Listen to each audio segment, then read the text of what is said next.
رب العالمين والصلاة والسلام على سيد الأنبياء والمرسلين وعلى آله الطاهرين المطهرين.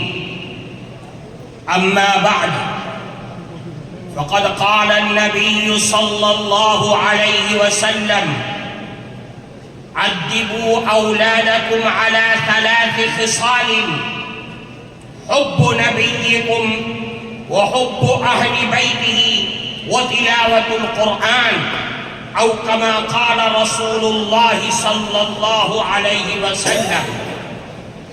محترم صدر جلسہ، حضرات علماء کرام اور دور دراز سے آئے ہوئے ہمارے معزز بزرگوں اور عزیز دوستوں، جمعیت علماء ہند کے تمام اغراض و مقاصد کو اگر کسی سانچے میں ڈھالا جا سکتا ہے تو 3 چیزیں نکل کر کے سامنے آتی ہیں، جس پر جمعیت علماء کی یہ بلند و بالا عمارت قائم ہے: نظام تعلیم اور نظام تبلیغ اور اصلاح معاشرہ. اصلاح معاشرہ جمعیت علماء کے بنیادی کاموں میں سے ایک کام ہے. آج پورے ملک سے لوگ آئے ہوئے یہاں پر بیٹھے ہوئے ہیں. حضرت صدر محترم کے حکم سے جمعیت علماء ہند کی طرف سے اصلاح معاشرہ کا نظام چلایا جاتا ہے. آج اس مستند اسٹیج سے آپ سب حضرات کو اصلاح معاشرہ کے سلسلے میں وہ بنیادی نقوش دیا جا رہا ہے کہ جس پر چل کر کے اصلاح معاشرہ اور ملک کے اندر پھیلنے والے ارتداد کی ساری لہریں ختم اور خاک میں مل سکتی ہیں. وہ بنیادی چیز یہ ہے کہ اصلاح معاشرہ سماج اور سوسائٹی کے اندر بھلائی اور بہترین نسل انسانیت پیدا ہونے کا واحد راستہ یہ ہے کہ ہم سب مل کر کے اپنی اولاد کی صحیح اور شرعی اعتبار سے تعلیم اور تربیت کریں. اگر ہم اپنی اولاد کی تربیت صحیح انداز میں کریں گے تو یاد رکھیے سماج میں پھیلنے والی تمام خرابیاں وہ سب کے سب ختم ہو جائیں گی. اللہ کے نبی جناب رسول اللہ صلی اللہ علیہ وسلم نے ارشاد فرمایا: ادبوا اولادکم علی 3 خصال. اے لوگوں، اپنی اولاد کی تربیت کرو اور 3 عادتوں کی طرف متوجہ کرو اور 3 عادتیں ان کے اندر پیدا کرو. سب سے پہلی چیز یہ ہے کہ اللہ کے نبی نے فرمایا اپنی اولاد کے دلوں میں، ان کے ذہنوں میں، ان کے رگ و ریشے کے اندر بچپن ہی سے رسول اللہ کی محبت پیدا کر دو، اللہ کے نبی کی محبت پیدا کرو اور اپنی اولاد کو بتلا دو کہ سب کچھ لٹ سکتا ہے، سب کچھ کا ساری چیزوں کا سودا کیا جا سکتا ہے، لیکن رسول اللہ کی محبت کا سودا ہر چیز نہیں کیا جا سکتا ہے. اللہ کے نبی کی محبت اور یہ بچوں کے دل و دماغ میں اس چیز کو بٹھا دو کہ رسول اللہ کی محبت ہمارے ایمان کی معراج ہے، کمال ایمان کا مدار رسول اللہ کی محبت پر ہے. میرے بھائیوں، اللہ کی نبی کی محبت دنیا اور آخرت کی دولت ہے. میں آپ کے سامنے ایک اللہ کے نبی کی حدیث پیش کرتا ہوں. ترمذی شریف کے اندر روایت ہے، ایک گاؤں کے ایک صحابی اللہ کے نبی کے پاس آئے اور فرمایا: اے اللہ کے نبی، متی الساعۃ، قیامت کب آئے گی؟ حدیث میں ہے کہ اللہ کے نبی نماز کے لیے جا رہے تھے، کوئی جواب نہیں دیا. نماز پڑھائی، سلام پھیرا اور پلٹ گئے. فرمایا: من السائل، کون ہے سوال کرنے والا جو یہ سوال کر رہا تھا کہ قیامت کب آئے گی؟ صحابی کھڑے ہو گئے اور عرض کیا، اللہ کے نبی میں نے سوال کیا تھا کہ قیامت کب آئے گی؟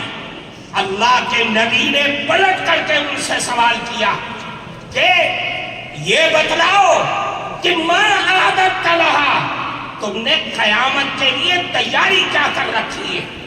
وہ صحابی تھے، صحابی کے جو دل میں ہوتا ہے وہی زبان پر ہوتا ہے۔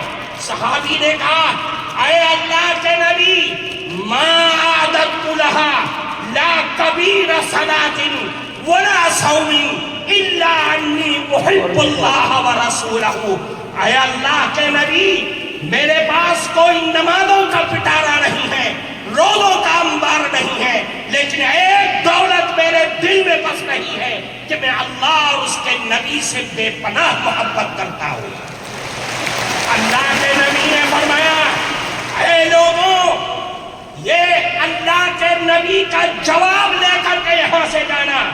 اللہ کے نبی نے فرمایا کہ اے سوال کرنے والے سنو، قیامت تک آنے والی نسل انسانیت سنو۔ فرمایا، المرء مع من احب وانت مع من احببت۔ یاد رکھو، آج دنیا میں جو آدمی جس سے محبت اور دل کا لگاؤ پیدا کرے گا، قیامت کے دن بھی وہ اسی کے ساتھ اٹھے گا، اور تم نے جس سے محبت کا دعویٰ کیا ہے، قیامت کے دن بھی تم اسی کے ساتھ ہوگے۔ اس حدیث کے راوی حضرت انس رضی اللہ تعالی عنہ فرماتے، صحابہ کرام اس جملے کو سن کر اتنا خوش ہوئے کہ میں نے اسلام کی زندگی میں کبھی بھی صحابہ کرام کو اتنا خوش ہوتے ہوئے نہیں دیکھا تھا۔ میرے بھائیوں، رسول اللہ کی محبت ہمارے لیے بنیاد ہے۔ ہم سب کچھ لٹا سکتے ہیں، لیکن رسول اللہ کی محبت کا جنازہ، اس کا ایک حرف بھی اپنے دل سے نکال نہیں سکتے، اپنی زندگی سے نکال نہیں سکتے۔ فرمایا، دوسری چیز، اہل بیت کی محبت، بچوں کے دل میں رسول اللہ کے گھر والوں کی محبت ان کے دل کے اندر ڈال دو۔ یہ پیدائش کے بعد سے جب بچہ ہوش سنبھالے، کہ جس کے بارے میں اللہ کے نبی نے فرمایا، افتحوا، سب سے پہلا کلمہ فرمایا کہ لا الہ الا اللہ ان کی زبان سے کلواؤ، اور قیام اور موت کے وقت لا الہ الا اللہ کی تلقین کرو۔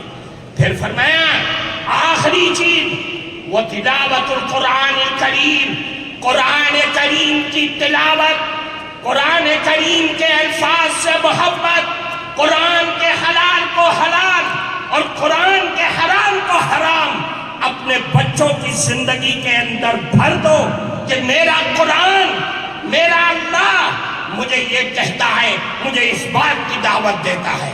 میرے بھائیوں، قرآن ہماری زندگی کا دستور ہے، قرآن ہمارا آئین ہے، آئین شریعت ہے۔ قرآن کو لازم پکڑنا ہوگا۔ یہ جمعیت علماء کے اسٹیج سے آپ کو دعوت دی جا رہی ہے۔ اللہ کے نبی نے فرمایا، الا انہا ستکون فتنہ، اے لوگوں آگاہ ہو جاؤ، فتنے آئیں گے، آزمائشیں آئیں گی، بلائیں آئیں گی، دنیا کی بھی آئیں گی اور آسمانی بھی آئیں گی۔ صحابہ کے کلیجے ہل گئے۔ فرمایا، اے اللہ کے نبی، مل مخرج منہا یا رسول اللہ، ان فتنوں سے نکلنے کا راستہ کیا ہوگا؟ اللہ کے نبی نے فرمایا کہ قرآن ہے، قرآن ہے، کیوں؟ فیہ نبأ من کان قبلکم وخبر ما بعدکم وحکم ما بینکم۔ یہ قرآن ہے جس میں تمہارے پچھلے لوگوں کے حالات کی بھی اطلاع ہے، تمہارے بعد میں آنے والے لوگوں کی بھی خبر ہے، اور تمہارے جھگڑوں کا فیصلہ بھی اسی قرآن میں موجود ہے۔ اس لیے میرے بھائیوں، قرآن پکڑو، حالات کو سدھارو۔ یہ مسائل، یہ الجھنیں، یہ پریشانیاں، یہ ہمارے آفتوں اور مصیبتوں کی وجہ سے آ رہی ہے۔ میں آپ کو ایک بات کی طرف توجہ کر کے میں بات کو ختم کرتا ہوں۔ آج تک ہم روتے تھے، ہمارے بڑے پریشان تھے کہ دنیا نشہ کر رہی ہے، دنیا سکتے اور جوئے کھیل رہی ہے۔ آج جو سب سے زیادہ حالات ہیں وہ سود کی بیماری ہمارے اندر جنم لیتی جا رہی ہے۔ اور سود بھی کیسا؟ بینک کا سود نہیں، ساہوکاروں کا سود نہیں، بنیاؤں کا سود نہیں، وہ بندھن بینک، وہ جگہ جگہ گاؤں اور دیہاتوں میں جہاں سود اور قرض دینے والے وہ چور بیٹھے ہوئے ہیں جو صرف عورتوں کی آئی ڈی پر عورتوں کو ہی دیتے ہیں، ان کے نمائندے عورتیں ہیں، ہمارے مرد گھروں میں بیٹھے ہوئے سو رہے ہیں۔ میرا کون سا کلیجہ ہے، کون سا ہمارا دل ہے جو اس بات پر راضی ہوتا ہے کہ میری جوان بیٹی، میری جوان ماں، میری جوان لڑکی ان خیروں کے آفسوں میں جا کر کے قرض لے کر کے آتی ہے اور میں سارے ہفتے اس قرض کی قسط چکانے میں لگ جاتا ہوں۔ میری عورتیں بیگانہ ہو گئی، بیوی میری ہے لیکن اس کے آفسوں میں وقت گزار رہی ہے۔ ہماری سوچ اور فکر پر لعنت ہے ایسی۔ اس لیے میرے بھائیوں سوچو اور سود سے نکل کر کے باہر آؤ۔ اصلاح معاشرہ کو ہر گاؤں، ہر گلی، ہر مسجد کے حلقے میں اس کو پروان چڑھاؤ تاکہ میری قوم ان لعنتوں سے باہر آ سکے۔ وآخر دعوانا ان الحمد للہ رب